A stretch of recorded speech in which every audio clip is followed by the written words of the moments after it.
அனைவருக்கும் வணக்கம். பெண்கள் தின நல்வாழ்த்துக்கள்.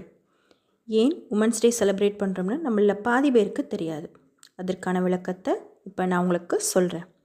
1910 டென்மார்க் நாட்டின் தலைநகர் கோபன்ஹேகனில் நடைபெற்ற சர்வதேச சோஷலிஸ்ட் பெண்கள் மாநாடு மகளிர் தினம் கொண்டாடப்படுவதற்கான தீர்மானத்தை நிறைவேற்றியது.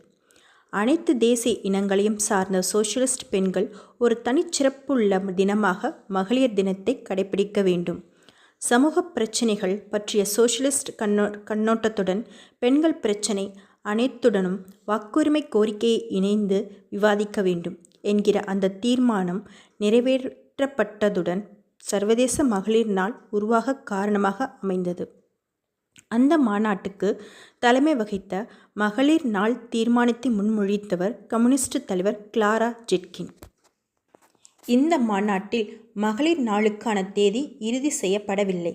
அதனால் 1911 இருந்து பல நாடுகளில் பல தேதிகளில் சர்வதேச மகளிர் தினம் கொண்டாடப்பட்டு வந்தது.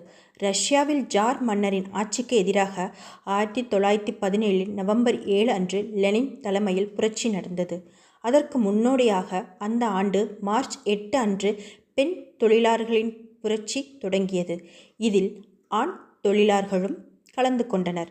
ரஷ்ய பெண் தொழிலாளர்களின் புரட்சியை நினைவு கூறும் வகையில் இனிமேல் ஒவ்வொரு ஆண்டும் மார்ச் 8 அன்று சர்வதேச மகளிர் தினம் கொண்டாடப்பட வேண்டும் என்றும் 1921 மாஸ்கோ நகரில் நடைபெற்ற கம்யூனிஸ்ட் பெண்கள் அகிலம் அமைப்பின் மாநாட்டில் முடிவு செய்யப்பட்டது.